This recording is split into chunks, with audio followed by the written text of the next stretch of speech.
Brought to you in part by Fiber One yogurt from Yoplait. Guilt no, delicious yes.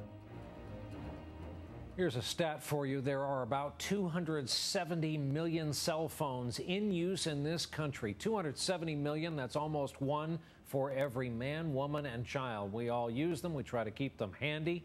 And often we worry about whether or not they're safe. It was a concern that led to some sharp questioning on Capitol Hill in Washington today. The story from our chief science correspondent, Robert Bazell.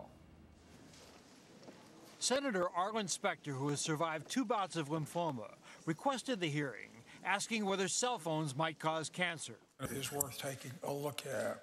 The hearing included a scientist from the cell phone industry who said huge numbers of studies found no link between cell phone use and cancer. An Israeli physician, Dr. Sigal Sadetsky, said one study showed preliminary evidence there might be some risk after 10 years of use.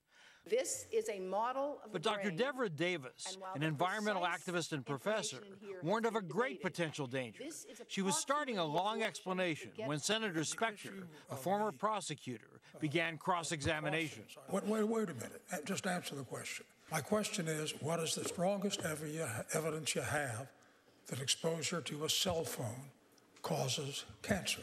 She cited some laboratory studies and added, if we tie that with the human studies of Dr. Sadetsky and others that have looked at people who have 10 years of exposure or more, we put that together and we have strong evidence. Dr. Sadetsky has testified that you see something after 10 years, but she says that there are so few involved that she can't draw a scientific conclusion. Is that an accurate statement, Dr. Sadetsky?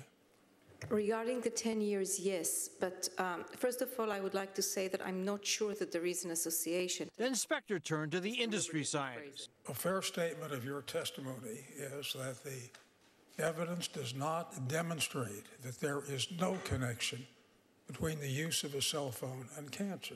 The scientific evidence could never demonstrate a total no connection. This is the way the argument is likely to continue.